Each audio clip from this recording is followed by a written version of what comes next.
Education and development. Sir आप मंच पर आइए और अवॉर्डीज को सम्मानित करें। अब पुरस्कार दिया जाता है बाबा मस्तनाथ यूनिवर्सिटी रोहतक को। ये विश्वविद्यालय परंपरा और आधुनिकता का अद्भुत संगम है। स्टेज पर आमंत्रित हैं doctor HL. Verma, vice chancellor, a seasoned academician and mentor known for shaping policy and academic excellence। जोरदार तालियों से स्वागत कीजिए।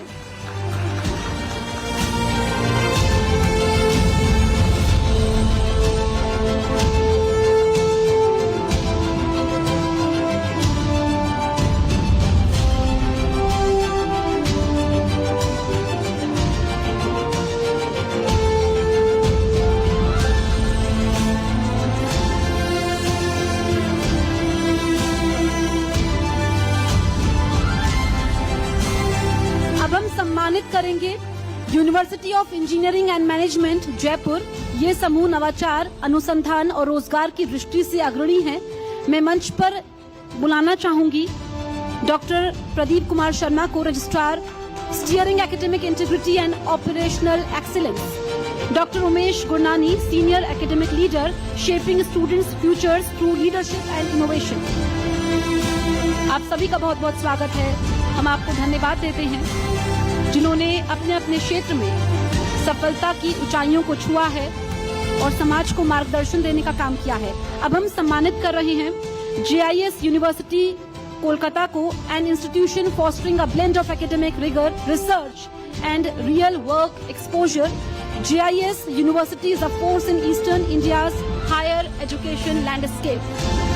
Please welcome on stage doctor Neeraj Saxena, an academic stalwart focused on innovation-led education and institutional growth।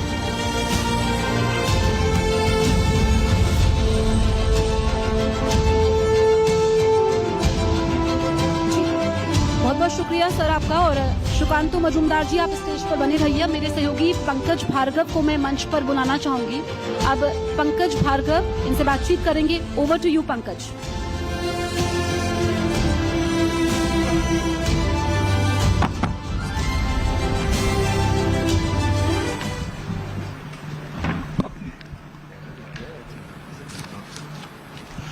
शुक्रिया बहुत बहुत जसप्रीत आपका। और लेडीज एंड जेंटलमैन, जोरदार तालियां डॉक्टर सुकांतो मजूमदार के लिए। तो देखिए, आज हमारे बीच में मंच पे जो पर्सनालिटी इस वक्त है, इनके बारे में मैं क्या कहूं। एक तो मिनिस्टर ऑफ स्टेट हैं एजुकेशन के, और साथ ही साथ नॉर्थ ईस्टर्न जो स्टेट्स हैं उनमें डेवलपमेंट की जो जिम्मेदारी है वो भी इनके मंत्रालय, वो भी इनके पास है। और स्टेट बीजेपी के यानी प्रदेश अध्यक्ष हैं पश्चिम बंगाल के। तो ये तीन जो चीजें, जिम्मेदारियां आपके कंधों पर है और बहुत अच्छे से निभा भी रहे हो। आपको बहुत बहुत स्वागत सर आपका। तो देखिए, मैं आपसे, एक खासियत आपकी है कि एक तो वक्ता बहुत अच्छे हैं, तो मैं किसी भी विषय पर आपसे बात कर सकता हूं। पॉलिटिकल मैं बातें करूंगा आगे आपसे, लेकिन आज ये जो हमने मंच सजाया sir, education tech and summit, education and tech summit 5.0, तो पहले जरा शिक्षा की बात कर लें। और शिक्षा में जिस तरह से डेवलपमेंट हुआ है, तकनीक जिस तरह से इस्तेमाल हो रही है, आर्टिफिशियल इंटेलिजेंस जो आ गई है, तो जरा सबसे पहले तो सर ये बताइए कि आज की ये जो शिक्षा प्रणाली में तकनीक का रोल है, इसको किस तरह से देखते हैं आप? देखिए, आज जैसे आपने बताया कि समय के साथ साथ शिक्षा में बदलाव आ रहा है, और उसमें आर्टिफिशियल इंटेलिजेंस जो है, AI जिसे बोलते हैं हम इन ब्रीफ में, ये बहुत ही इम्पोर्टेंट है। आज जब पहले बच्चे स्कूल में जा नहीं पाए, उसका एप्लीकेशन पहले हाथ से लिखते थे अपने आप से, अब चैट GPT से या किसी AI टूल से वो मांग करते हैं, तो 2-3 मिनट के अंदर वो उसके हाथ में होता है। तो इसको ध्यान में रखते हुए सरकार ने भी, आपको पता होगा कि इससे पहले कि 3 AI सेंटर ऑफ एक्सीलेंस जिसे बोला जाता है, वो सरकार ने खोला है। और इस बार बजट में AI ऑन एजुकेशन, इसका जो सेंटर ऑफ एक्सीलेंस, वो खोलने के लिए सरकार ने अपने बजट में 500 करोड़ रुपीस की प्रावधान की है। तो सरकार की जो मनीषा है, इससे आप सोच सकते हैं। और जो नई शिक्षा नीति है, उसमें AI स्कूल लेवल से बच्चों को सिखाया जाए, इसलिए इससे पहले 10,000 ऑटल टिंकरिंग लैब 10,000 स्कूलों में खोलने की बात, और खुल चुकी है रादर आई शुड से। इस बार 50,000 ऐसे स्कूल को और भी नए जहाँ पे Only 29 rupees. 6 days Vedic Maths Summer Camp. Don't calculate in a slow way. Enroll course and master top speed method. You can solve the questions in seconds. Attention dear parents. If your child is studying in class 1 to 10, join course now. Only 29 rupees today. Includes 50 plus maths top tricks, 50 plus science core concepts. Come and learn with teachers from IIT NIT. Super discount is ending soon. Only 29 rupees today. Enroll now.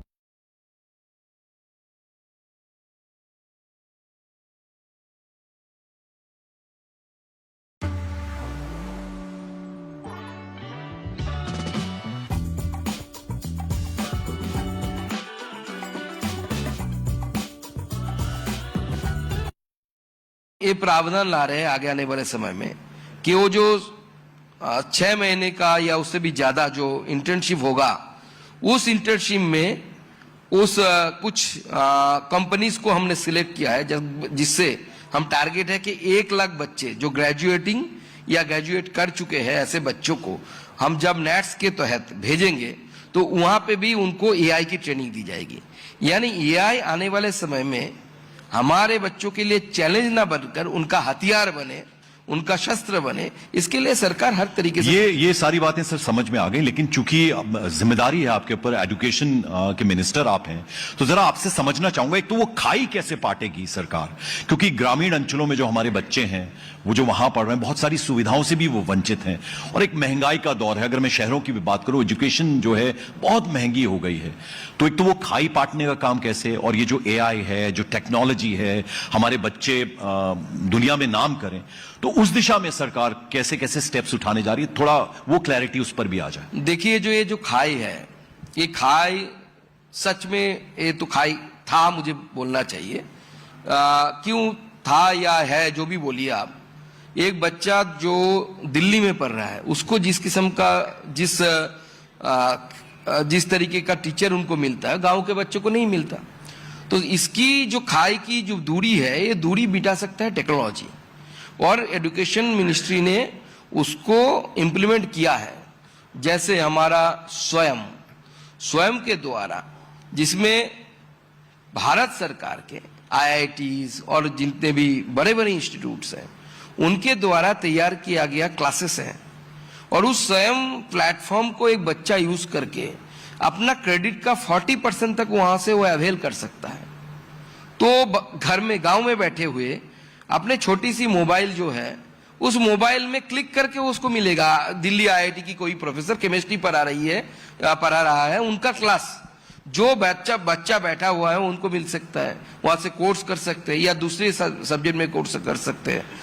साथी portal में आप जाएंगे, मुझे तो लगता है यहाँ पे एजुकेशन से जुड़े हुए जितने लोग हैं उनको पता है, फिर भी विजिट करना चाहिए। साथी में एक बच्चा चाहे तो वहां पे जाके जेई का कोचिंग ले सकता है, गांव में बैठा हुआ क्लिक करके ले सकता है, चाहे तो क्लैट का ले सकते हैं, यूपीएससी का ले सकते हैं। और उसमें क्लासेस कौन दे रहे हैं? सारे जो प्रीमियर इंस्टीट्यूट है सेंट्रल गवर्नमेंट के, या उनके टॉपर जो है, लास्ट जेई एडवांस में जिसने टॉप किया, ऐसे 2-4 बच्चे पढ़ा रहे बच्चों को। मतलब क्लासेस जो शेड्यूल के हिसाब से तैयार किया गया है, ये ऑलरेडी अवेलेबल है। बच्चा चाहे तो उसको अवेल कर सकते हैं, और गांव में बैठ के वो अवेल कर सकते हैं, या छोटी सी शहर में बैठ के उसको ये मिल सकता है। ऐसे स्वयं प्लस है, इंडस्ट्री के साथ मिलकर हम कर रहे हैं। सरकार इस तरीके से हर चीज में जो जहां पे टेक्नोलॉजी का यूज हम कर सकते हैं, जैसे आपने एआई से शुरू किया, टेक्नोलॉजी एक ऐसी चीज है जो खाई को मिटा सकती है और मिटा रही है। और इसके कारण अगर आप देखेंगे कि जो नीट में अगर देखेंगे, बहुत सारे जो ऐसे कॉम्पिटिटिव एग्जाम होते हैं कि दिल्ली का बच्चा या कोई प्रीमियर सिटी का बच्चा हमेशा अच्छा रैंक करता है, ऐसा नहीं।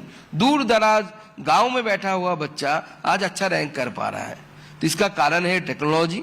ये डेटा अभी आटा भी देता है, तो डेटा का यूज ठीक से करने से मुझे लगता है खाई मिट सकता है। सर, हम यूरोप घूम लें, हम अमेरिका चले जाएं, जितनी भी डेवलप्ड कंट्रीज है वहां चले जाएं, तो एक बड़ी अच्छी चीज होती है, जो सबर्ब्स भी होते हैं वहां पर भी तमाम सुविधाएं मिलती हैं लोगों को। हमारे कंट्री में कुछ दिक्कत यह है कि जैसे मैं हिमाचल से आता हूं तो मुझे दिल्ली ही आना पड़ता है, या मुंबई ही जाना पड़ता है, या फिर अब चलिए बेंगलुरु है, हैदराबाद है।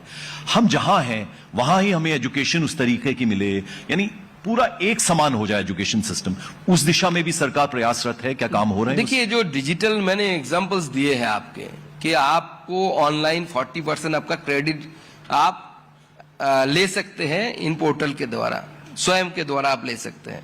तो आपका 40% मतलब अप टू 40% क्रेडिट, मतलब जब पास करने लायक जिसे क्रेडिट हम मानते हैं, तो उतना क्रेडिट आप ऑनलाइन ले सकते हैं। तो ये खाई दूरी करने की बात है। और बच्चे, हमारे बच्चे आज टेक्नोलॉजी के यूज में इतनी बेहतरीन है। हमारे जमाने में हमको अभी भी मोबाइल के बारे में आपने देखा होगा कि मुझे आपको जितना पता है, ये नए जनरेशन, इनको जेन जी या कुछ वैसे बोला जाता है Gen Z, yes. आज के भाषा में, तो ये हमसे बहुत तेज है। आप किसी पीएचडी वाले जो इंजीनियरिंग में पीएचडी किया है उसको बैठा दीजिए और एक बच्चे को बैठा दीजिए स्कूल वाले, वो स्कूल वाला बच्चा उससे ज्यादा मोबाइल के बारे में जानता है, इंटरनेट के बारे में जानता है।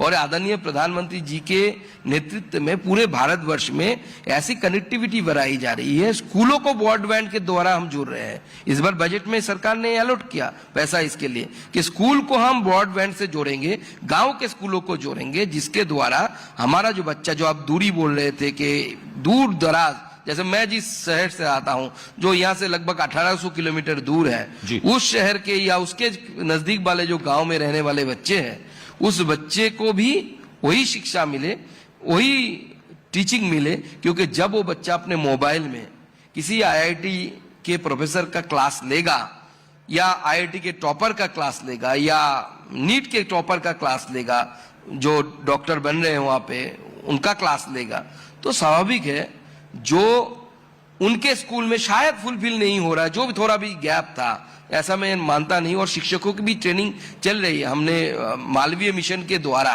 पूरे देश में 140 से भी ज्यादा 144 ऐसे मालवीय जो सेंटर्स तैयार किए हैं, जहां पे हम शिक्षकों को ट्रेनिंग दे रहे हैं कि आगे आने वाले समय का शिक्षक कैसे बने। क्योंकि ये बहुत बड़ा चैलेंज है हमारे शिक्षकों के लिए। क्योंकि आज जो शिक्षक क्लास लेने के लिए जाते हैं, अगर बच्चा होशियार है, वो क्लास वो पहले से ही किसी दूसरे प्रोफेसर का क्लास इंटरनेट में अवेलेबल है, वो देख के पढ़ के चला आएगा। तो हमारे शिक्षकों के लिए मुझे जो लगता है ये बहुत बड़ा चैलेंज है कि आगे आने वाले समय में बच्चों को हम कैसे क्लास में लाए, कैसे इनोवेटिव टीचिंग दे। जो रटा जो टेक्निक हम 50 सालों से फॉलो करते आए हैं, उससे बाहर निकलकर हम शिक्षकों को भी इनोवेटिव बनना है। इसलिए मालवीय मिशन के द्वारा हम शिक्षक को सर सही आपने सही बात पकड़ी। मैं उसी पे जरा विस्तार से आपसे जानना चाहूंगा। पहले तो लेडीज एंड जेंटलमैन जरा जोरदार तालियां बना दीजिए, क्योंकि ये सोच है अगर सरकार की, बहुत पॉजिटिव अप्रोच है। जो टीचर्स का आपने जिक्र किया, जरा ये बताइए सर कि टीचर्स को भी ऐसे में शिक्षित करना बहुत जरूरी है। कहते हैं जब कंप्यूटर आया था तो उस वक्त ये सवाल उठते थे कि अनएम्प्लॉयमेंट क्रिएट होगा, तो टीचर के मन में भी संशय हो सकता है। शिक्षकों को ये एआई टेक्निक और जो तमाम टेक्नोलॉजी है वो उनके लिए भी बहुत शिक्षा जरूरी है। उस दिशा में भी सरकार काम करेगी क्या? देखिए, जैसे मैंने बताया कि शिक्षकों को हम नए समय के साथ ट्रेनिंग दे रहे हैं। एक तो ये मैंने बताया कि मालवीय मिशन के द्वारा हम शिक्षकों को ट्रेन कर रहे हैं। उसके साथ साथ जैसे एआईसीटी है, वो भी ये जो एआई को लेकर जितने भी इंजीनियरिंग कॉलेजेस हैं उनके टीचर्स को लेकर समय समय में उसको ट्रेनिंग करना, कैसे वो नए चीज़ों को इम्प्लीमेंट करे, स्पेशली एआई को कैसे इम्प्लीमेंट करे अपने इंजीनियरिंग कॉलेज में करना, ये एआईसीटी काम करती है। बहुत सारे ऐसे रोबोटिक सेंटर हम आईआईटी मुंबई के साथ कोलैबोरेशन करके ऐसे रोबोटिक सेंटर देश भर में खोले गए हैं, जहाँ पे रोबोटिक्स के बारे में एक नया फील्ड है।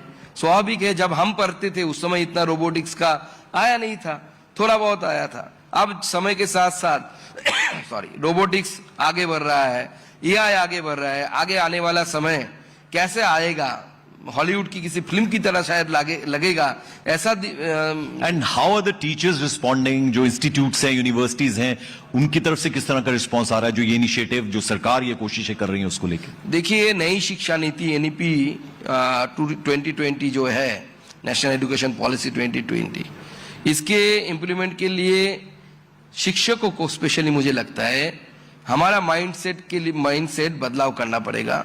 और माइंडसेट बदलाव भी हो रही है हमारी शिक्षकों के द्वारा, और शिक्षक बढ़ चढ़ के इससे हिस्सा लेते हैं। अपने आप को ट्रेन करते हैं, अपने आप को अपलिपमेंट करते हैं समय के साथ साथ, और करना भी चाहिए। जैसे आप जानते हैं कि जो यूनिवर्सिटी के प्रोफेसर होते हैं या कॉलेज के टीचर्स होते हैं, उनको समय समय में एक रिफ्रेशर्स कोर्स करके यूजीसी का प्रावधान है कि आपको करना है, जिसमें अपडेटेड नॉलेज, अपना जो सब्जेक्ट है, वो चाहे कोई भी साइंस का सब्जेक्ट हो, कोई ह्यूमैनिटीज का सब्जेक्ट हो, जिसमें नए कि आपके फील्ड में क्या आ रहा है, तो ऐसे शिक्षकों को हमारे लिए हमको तैयार होना है। जैसे मैंने बताया कि आपके सामने, यानी हमारे शिक्षकों के सामने, मैं पेशे से शिक्षक रहा, इसलिए मैं बार बार उस दिशा में जाता हूं कि हमें अपडेटेड होना है, कि अगर हम अपडेटेड नहीं होंगे तो हमारे क्लासेस में स्टूडेंट्स आना बंद कर देंगे। हाँ, आपका परसेंटेज चाहिए इसलिए थोड़ा बहुत आ जाएंगे, लेकिन आपका टीचिंग अगर इनोवेटिव नहीं बना, अट्रैक्टिव नहीं बना, तो आगे आने वाले समय में शिक्षक ये चैलेंज फेस कर सकते हैं। इसलिए हमारे लिए, शिक्षकों के लिए, हमें अप्लीमेंट करना है अपना, और कर रहे हैं शिक्षक हमारे। यहां मैं सर आपसे ये भी समझना चाहूंगा, देखिए आप खुद कन्विंस होने चाहिए एज ए गवर्नमेंट, तो फिर आप अच्छे से वो चीजें इंप्लीमेंट होती हैं। तो कहीं ये तो नहीं लगता कि जो आर्टिफिशियल इंटेलिजेंस है उसको अगर पाठ्यक्रम में शामिल किया जा रहा है तो वो कहीं ना कहीं थोड़ी जल्दबाजी है, वो होमवर्क, वो पूरी तैयारी है क्या? नहीं, वो देखिए, बिना होमवर्क के कोई भी सरकार नहीं जाती। हमारी सरकार तो नहीं जाती। माननीय प्रधानमंत्री नरेंद्र मोदी जी की सरकार जो है, ये तो अपने प्लानिंग के लिए जाना जाता है ना। आपने ऑपरेशन सिंदूर देखा।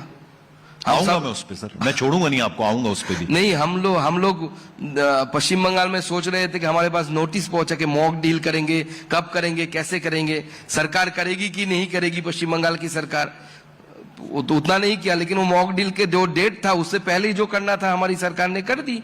हमारे यहाँ से हमारे आर्मी गए, जो करना था, एयरफोर्स गए, जो करना था करके बहावलपुर में करके चले आए। तो सब मेटिकुलस प्लानिंग के साथ होता है। मोदी जी पे भरोसा रखिए, और इतने सारे इनोवेटिव थिंकिंग, जो नवाचार माननीय मोदी जी के समय में सरकार ने लाया। मैं आज फर्स्ट अप में नॉर्थ ईस्ट के, राइजिंग नॉर्थ ईस्ट, वहां पे कॉन्क्लेव में था। माननीय प्रधानमंत्री जी वहां पे उपस्थित थे। सारे देश के प्रमुख इंडस्ट्रियलिस्ट, वो रिलायंस हो, अदानी ग्रुप्स हो, या अंबुजा नेवटिया ग्रुप्स हो, सबके जो लोग हैं बैठे हुए थे वहां पे। और नॉर्थ ईस्ट, जहां पे पहले नॉर्थ ईस्ट के बारे में लोगों को बोलने से कुछ पता नहीं होता था, आज वो नॉर्थ ईस्ट पूरे देश का आकर्षण का बिंदु बन रहा है। आगे आने वाले समय में वो ड्राइविंग फोर्स बनेगा हमारे इकोनॉमिक डेवलपमेंट के लिए। तो ये मोदी जी की प्लानिंग है, मोदी जी की। सर चूंकि ये एजुकेशन एंड टेक समिट 5.0 है, एक आखिरी सवाल इससे लेकर, फिर थोड़ा पॉलिटिकल आपने वो कलर दिखाए हैं तो मैं उस पर भी आऊंगा बाद में। एक आखिरी सवाल उससे लेकर ये है कि जो सोचने की शक्ति है किसी बच्चे की, जो तर्क की शक्ति है और जो इमेजिनेशन की शक्ति है, कहीं एआई आने से वो तो नहीं प्रभावित होगी? बच्चा कहेगा सारा काम तो एआई कर ही रहा है हमारे लिए। देखिए, मुझे लगता है कि आप एआई को कैसे यूज करेंगे। कोई भी टेक्नोलॉजी अपने आप में बुरा या भला नहीं होता।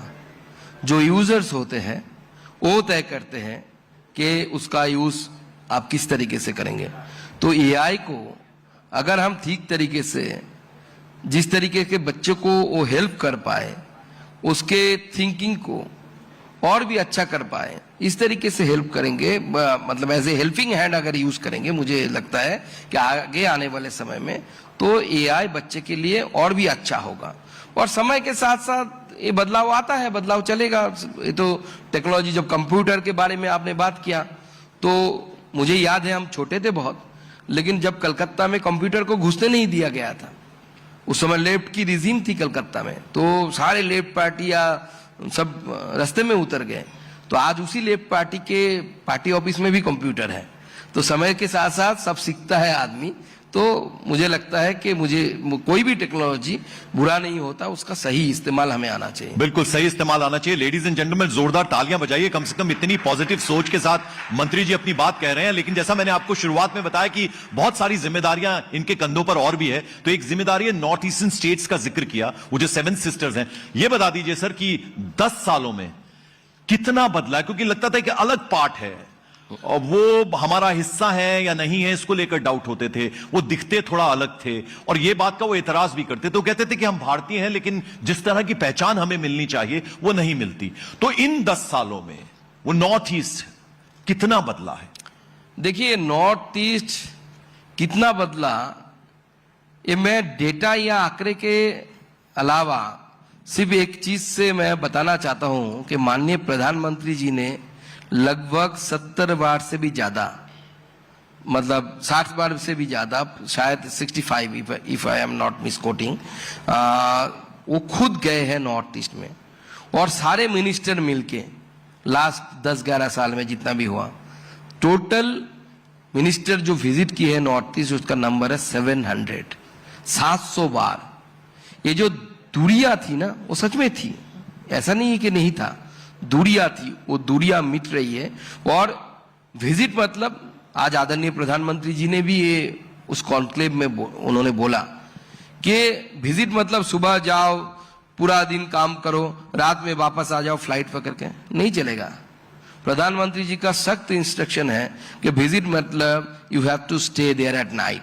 आप वहां पे रात में रहिए, मिट्टी को समझिए, नॉर्थ ईस्ट की खुशबू को समझिए, आप जिस स्टेट में जा रहे हैं और नॉर्थ ईस्ट के सारे स्टेट, जिस स्टेट में आप हैं उस स्टेट की पल्स को आप समझिए, लोगों की पल्स क्या है, तब जाके सच में डेवलपमेंट होता है। बाकी तो एयरपोर्ट कहाँ थे और कहाँ बन गए, 9 से 17 बन गए, ऐसे बहुत सारे नंबर्स मैं बोल सकता हूँ। वाटरवेज बढ़ गए हैं, कितने किलोमीटर हमने 10,000 किलोमीटर जो रोड्स बनाए हैं, जो कभी सोच नहीं सकते थे नॉर्थ ईस्ट में ट्रेन आएगा, अभी आप सोच कुछ महीने में चालू हो जाएगा। सिक्किम जो रोंगपो तक सिक्किम में ट्रेन जाएगा, वो इतने सारे टनल के बीच में जाएगा, it will be engineering Marvel.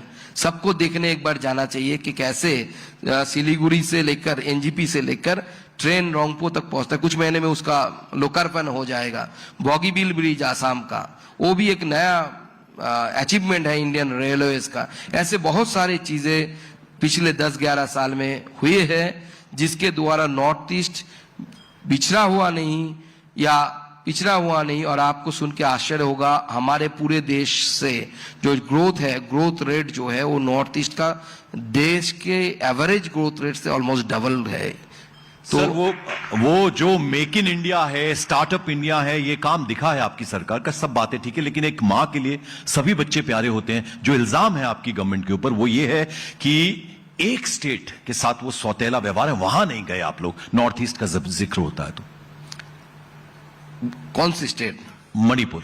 नहीं, मणिपुर में हमारे सारे लोग जाते हैं। हमारे आदरणीय मंत्री जी, नॉर्थ ईस्ट के जो मंत्री है ज्योतिरादित्य सिंधिया जी, वो खुद घूम के आए कुछ दिन पहले, कुछ महीने पहले। तो सब जाते हैं, ऐसा नहीं है नहीं जाते। लॉ एंड ऑर्डर की प्रॉब्लम थी, होम मिनिस्टर साहब गए, हमने अपना चीफ मिनिस्टर हटा दिया। आप देखिए तो भारत में डेमोक्रेसी 75 ईयर्स की है, कितने लोगों में सामर्थ्य हुई, कितनी पॉलिटिकल पार्टी में सामर्थ्य हुई अपने चीफ मिनिस्टर को 356 करके हटाने का। 356 यहाँ पे बहुत सालों से यूज हो रहा है। कुछ लोग बोलते हैं मिसयूज हुआ है।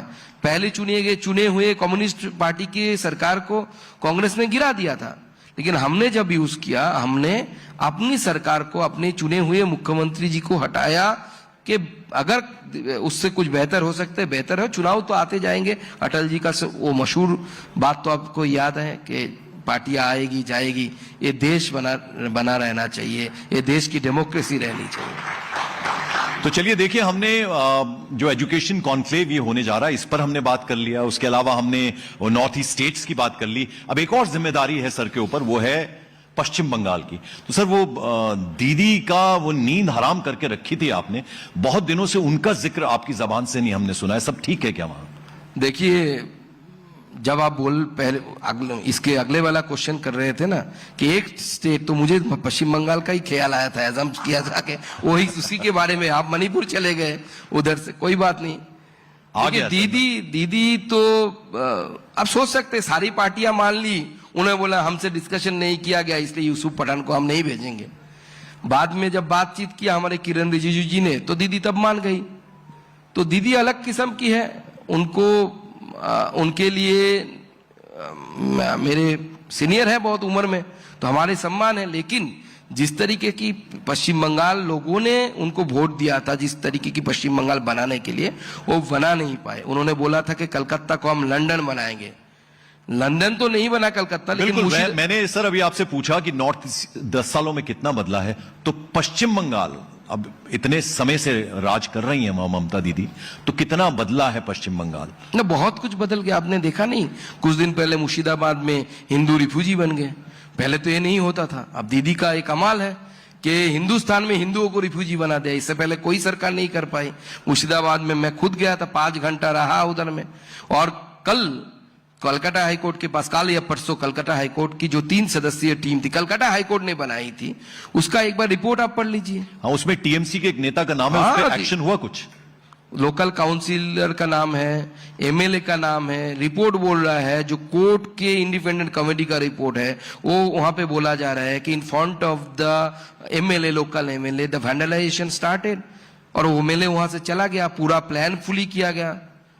तो दीदी जिस तरीके से उन्हें, ममता बनर्जी को जनता ने वोट दिया था, ममता बनर्जी ने पूरे उनका 14 साल, 14 साल हो गया लगभग, तो एक भी इंडस्ट्री का उन्होंने फीता नहीं काटा, एक भी नहीं। रिसेंटली सालबनी में जाकर उन्होंने एक नया इंडस्ट्री का बोल दिया अनाउंस। जब आप खंगालेंगे इतिहास तो 2006 में उस समय के मुख्यमंत्री बुद्धदेव भट्टाचार्य ने भी उसका शिलान्यास किया था। विदेश गए इंडस्ट्री पकड़ने के लिए, सौरभ गांगुली को पकड़ के लेके चले हैं। आप बताइए सौरभ गांगुली कितना बड़ा इंडस्ट्रियलिस्ट है। आप पेरिस जा रहे हैं, फ्रांस जा रहे हैं, कहां कहां जा रहे हैं, तो वहां से आप सौरभ गांगुली को पकड़ के लाएंगे, इतना मतलब इतना कम एक्सपेक्टेशन तो हम नहीं कर सकते। सौरभ गांगुली को तो आप कलकत्ता में बेहाला में पकड़ सकते हैं, फ्रांस जाके थोड़ा ही उनको पकड़ना है। तो दीदी के साथ दीदी ना जॉब क्रिएट कर पाई, पूरा बंगाल की डेमोग्राफी चेंज हो रही है, रोहिंग्यास बैठ रहे हैं वहां पे। आगे आने वाले समय में बहुत मुश्किल होने वाला है बाकी लोगों के लिए। सर देखिए, बीजेपी हमेशा ये बात कहती है कि हमारा काम जो है वो आईना है, हमारा काम दिखाता है, इसीलिए जनता विश्वास करती है। 3rd टर्म में आपकी सरकार बनी है, तो फिर ऐसा क्या है? अगर पश्चिम बंगाल इतना पीछे चला गया तो दीदी भी तो जीतती आ रही हैं। What is the reason behind? देखिए इसका सच क्या है? इसका रीजन क्या है, आप एक बार इलेक्शन के समय पश्चिम बंगाल में बिताइए, आपको पता चल जाएगा। वहां पे जो एडमिनिस्ट्रेशन है, इट इज टोटली पॉलिटिसाइज। मैं 24 का एग्जांपल देता हूं, मेरा खुद का, मुझे रात को 2 बजे मुझे सर्टिफिकेट दी गई। समझ सकते हैं 2 बजे तक काउंटिंग चल सकता है क्या? दिल्ली में 2 बजे के, दोपहर 2 बजे के अंदर सब कंप्लीट हो जाता है। रात को 2 बजे सारे टीएमसी के वर्कर घुसने लगे इन फ्रंट ऑफ द एसपी से झड़प कर रहे हो, क्यों ऐसा हो रहा है, वो ऐसा हो रहा है। बाद में मैंने लड़ाई की, तब जाके मुझे सर्टिफिकेट मिली, नहीं तो उस दिन मेरा सीट भी वो लूट लेते। तो इलेक्शन के नाम पे जो फर्जीवाड़ा है, तो रिसेंटली आपको पता होगा एक अफसर को बर्खास्त किया गया इलेक्शन कमीशन द्वारा, वेस्ट बंगाल चैप्टर द्वारा। क्यों? वो वीडियो का जो क्रेडेंशियल है उसको यूज करके हिंदुओं के नाम काट रहे थे वोटर लिस्ट से। अभी फरार है बंदा। सर मेरा एक आखिरी सवाल है, मुझे टाइम का इंस्ट्रक्शन आ गया है मेरे पास, बस लास्ट के कुछ मिनट बाद आप अलग से पश्चिम बंगाल की इलेक्शन के ऊपर एक घंटा बिल्कुल करेंगे सर। कुणाल घोष है, उन्होंने अभी हाल ही में स्टेटमेंट दिया कि पहलगाम रोकने में बिल्कुल नाकामयाब रही बीजेपी, ये उन्होंने का कहना है। और साथ ही उन्होंने ये भी कहा कि प्रोवोकेटिव और डर्टी पॉलिटिक्स करती बीजेपी। ये रिमार्क आया कुणाल घोष की तरफ से। देखिए कुणाल घोष को ज्यादा सीरियसली मत लीजिए, क्योंकि कुछ साल पहले यही कुणाल घोष बोल रहा था कि शारदा कांड में सबसे अव्वल नंबर का अगर बेनिफिशियरी है वो ममता बनर्जी। आपको वीडियो भेज दूंगा, आपका व्हाट्सएप नंबर मुझे मिल जाएगा, मैं वीडियो भेज दूंगा कुणाल घोष का। और उस समय जब कुणाल घोष चिल्ला रहे थे तो पुलिस उसकी आवाज आप लोगों तक, यानी रिपोर्टरों को तक नहीं पहुंचे, इसलिए वो जो वैन होता है ना पुलिस का, उसको ऐसे पैट कर रहे थे, जोर से बजा रहे थे, जिसके आवाज से कुणाल घोष की वॉइस सुनाई ना दे। तो एक आदमी जो पहले बोलता है कि ममता बनर्जी सबसे बड़ा बेनिफिशियरी है, उनको अरेस्ट करना चाहिए, वही आदमी दूसरी बात बोल रहे, 6 महीने बाद तीसरी बात बोलेगी। तो ऐसे आदमी के बारे में बात में आपको विश्वास नहीं करना चाहिए। हम जैसे लोगों के बारे में विश्वास करना चाहिए कि हम हमेशा ही से एक बात बोलते हैं। तो देखिए डॉक्टर सुकांतो मजूमदार, एक बात पे आप ताली बजा दीजिए इनके लिए कि मैंने इनसे पूछा कि मैं आपसे क्या कोई सवाल पूछूं, तो उन्होंने कहा मुझसे कुछ भी पूछिए, और इन्होंने बहुत ही अच्छे तरीके से मेरे तमाम सवालों का जवाब दिया। Thank you so much sir हमारे मंच पे। Thank you so much. तो सुकांतो मजूमदार जी, आपने बतौर चीफ गेस्ट अपनी ग्रेसफुल प्रेजेंस से इस स्टेज की शोभा बढ़ाई। आप स्टेज पर बने रहिए, हम आपको सम्मानित करेंगे और मेरे सहयोगी सम्मानित करेंगे। पंकज भार्गव मेरे सहयोगी। शुकांतो मजूमदार जी को सम्मानित करेंगे। बतौर चीफ गेस्ट इन्होंने अपनी ग्रेसफुल प्रेजेंस से इस स्टेज की शोभा बढ़ाई है।